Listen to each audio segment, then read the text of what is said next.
Welcome to the Mind of Smoothie podcast.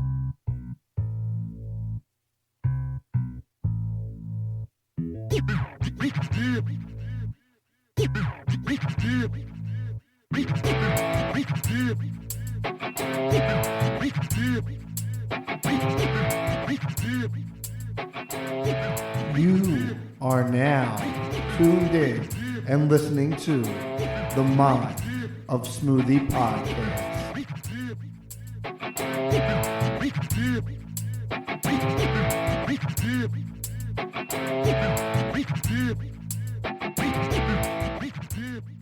What is going on? It is your boy, Smoothie, but of course, welcoming you to the Mind of Smoothie podcast. If you are new here, welcome. I invite you to come for the entertainment, stay for the journey. Without further ado, we're about to get started. Sit back, relax, let's get into it.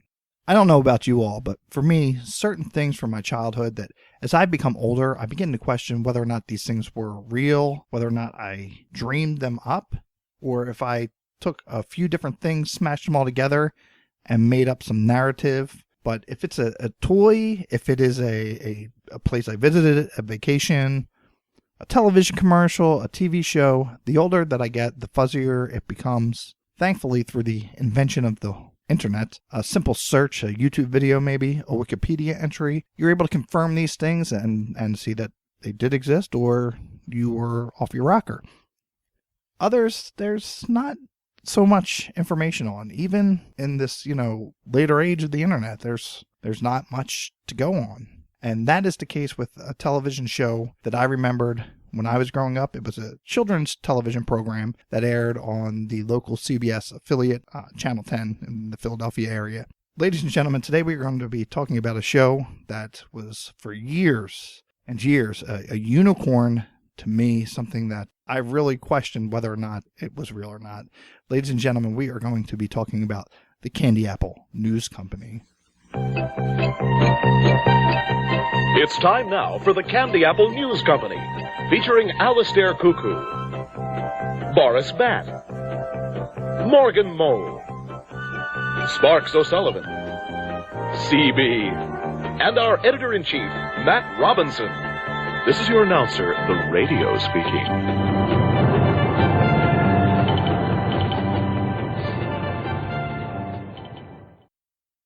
As I had mentioned at the top of this episode, there's really not much information on the internet available regarding the Candy Apple News Company television program. I was able to find a Wikipedia entry and an IMDb entry.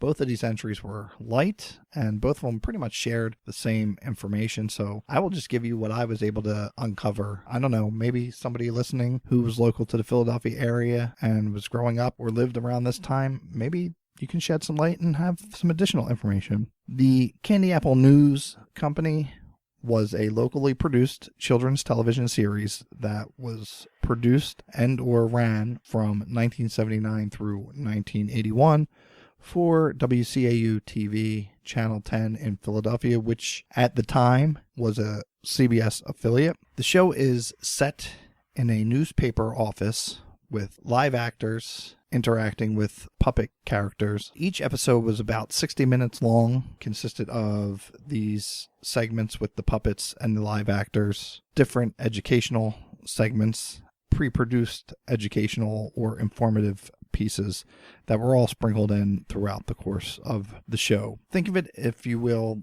similar to another locally produced children's television series that was eventually picked up nationally, Mr. Rogers' Neighborhood. Very similar in that vein, with live actors and puppet characters and different educational pieces sprinkled throughout. In searching through these two entries, the Wikipedia and the IMDb entry, I was able to come across two primary cast members, live action cast members, that is. And we'll go with the star of the show first. His name is Matt Robinson. The character he portrayed on the show was the editor-in-chief.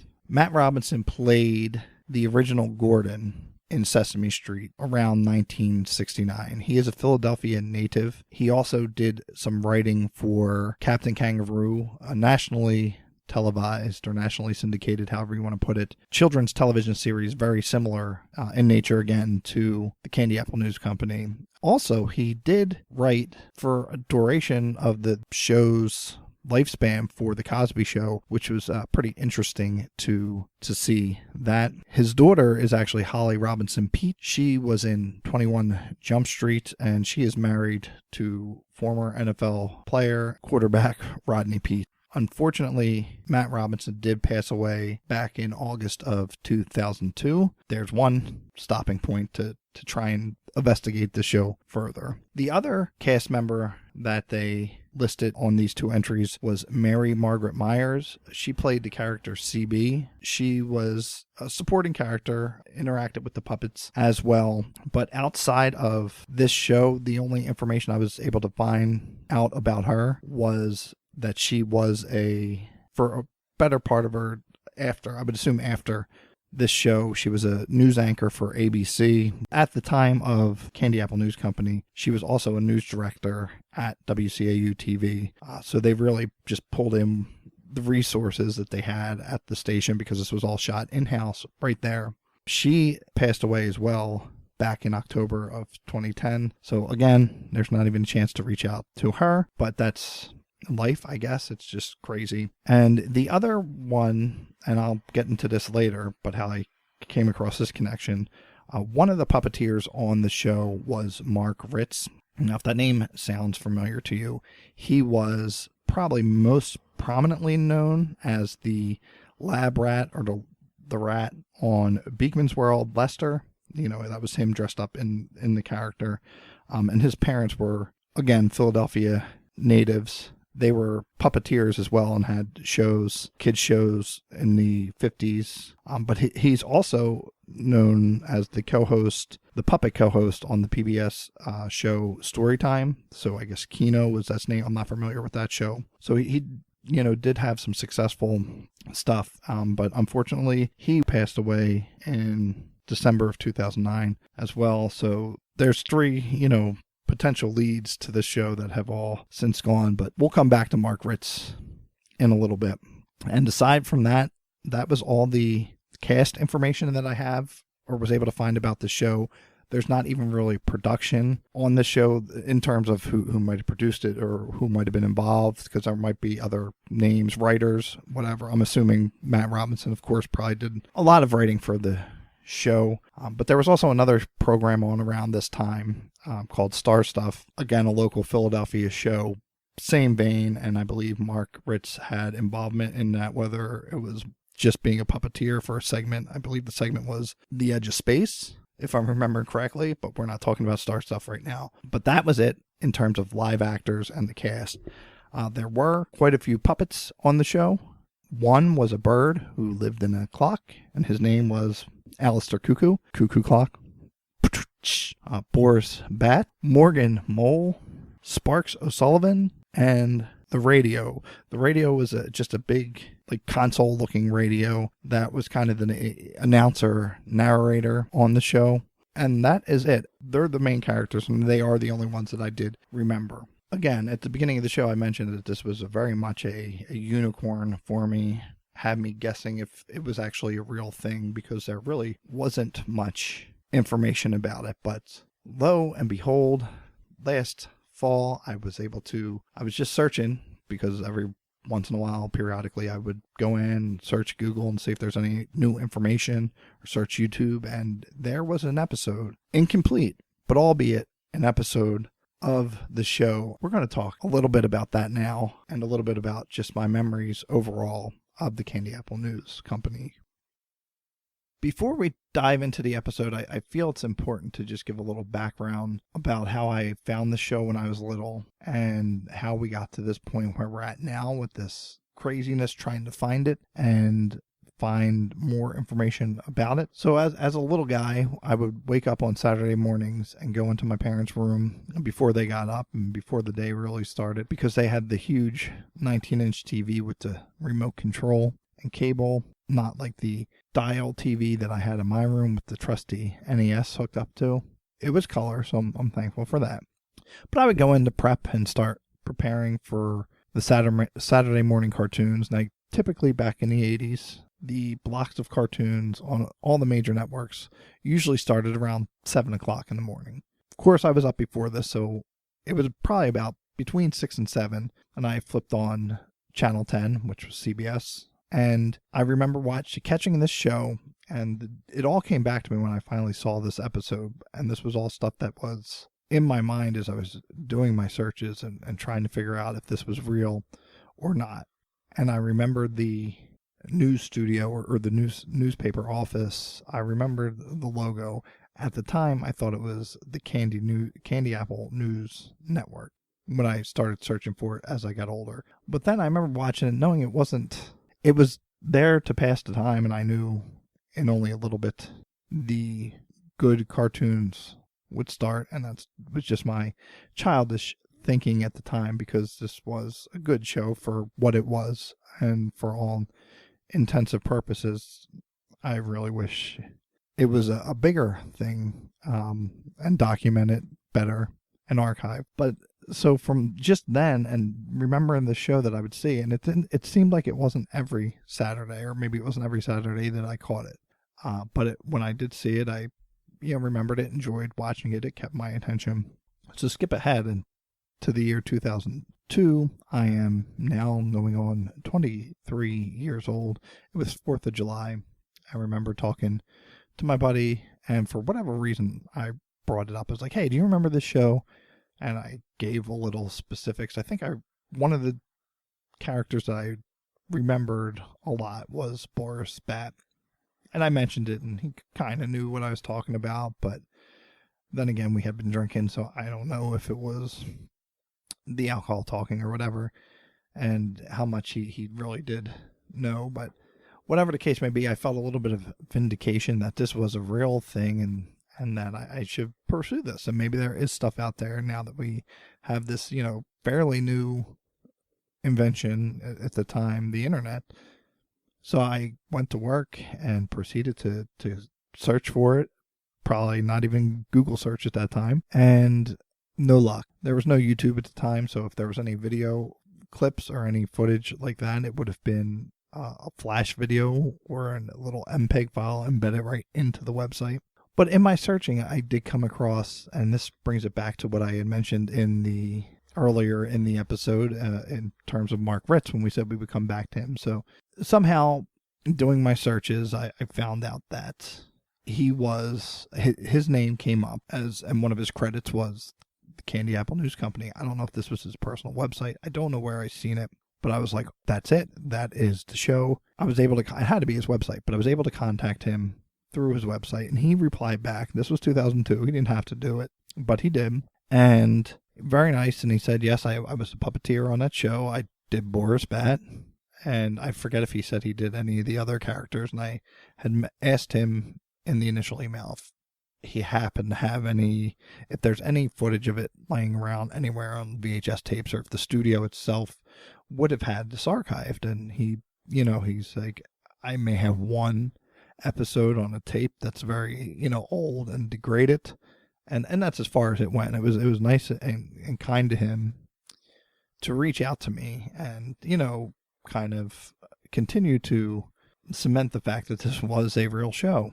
But that was it. And then I kind of, didn't think about it much. Every once in a while, it would come up in my head, and I would wonder, if there's any more footage. And then as the internet grew and as YouTube became a thing, I was like, let's revisit this. Somebody for certain has to have put an episode up.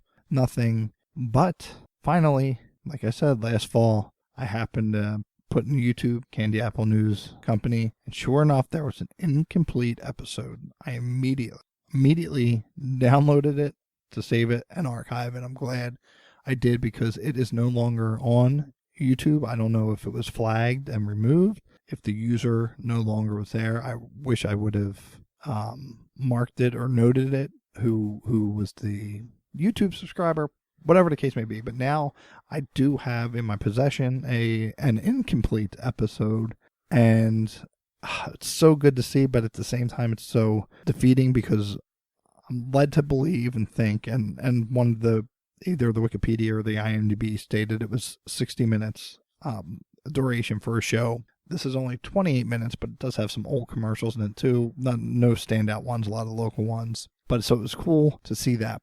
For all intents of purpose, I'm happy with this little piece that I have, and just wish I have more information. I wish I had the closing credits to see information about production, and it would be another step or another lead closer to maybe finding these shows, because they have to exist somewhere. I maybe not. I don't know. Maybe television studios didn't archive stuff like that and it just got destroyed.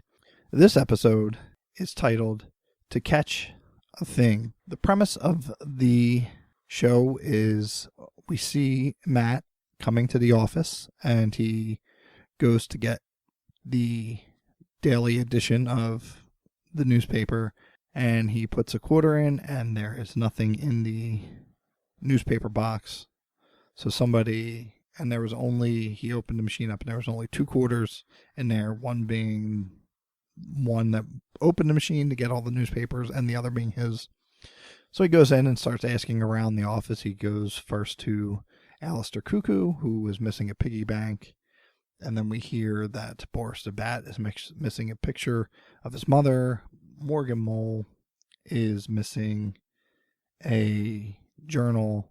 And Sparks O'Sullivan is missing his new pencils and everything. So Sparks continues. They go on trying to piece together what or who could have done this. It seemed to be an inside job. And CB comes in and is acting very suspicious, and they're thinking that it may or may not be her. She's like, well, I didn't lose anything. But it was funny to see this play out. It was very, very silly. And Sparks calls in a detective named Sam Slade. And again, this is where I wish there were credits, because I do not know who this actor is. I even tried to do a Google image search, and it really didn't pull up anything of note. I would love to give credit to who he was in the show, but it's just not there and not available. But he comes in begins asking questions and everything, and the episode cuts out or ends. It goes to a commercial, and then it cuts out during the commercial break. But next to a bookcase where the bat hangs from and lives, there's a creaking from the door. And I remember one of the characters being a Yeti-like character. I don't know if I mentioned this or not, but he was a Yeti-like character, and I believe Matt would dress up like a mounted police officer, a Mountie, and he lived like in the basement or whatever. At least it seemed that way. At least that's what I remember. But I'm wondering if his name was actually Thing, and To Catch a Thing, if he was the one who was coming in. I don't know, and I can't be 100% certain of it. But that was the premise that was the story throughout the episode.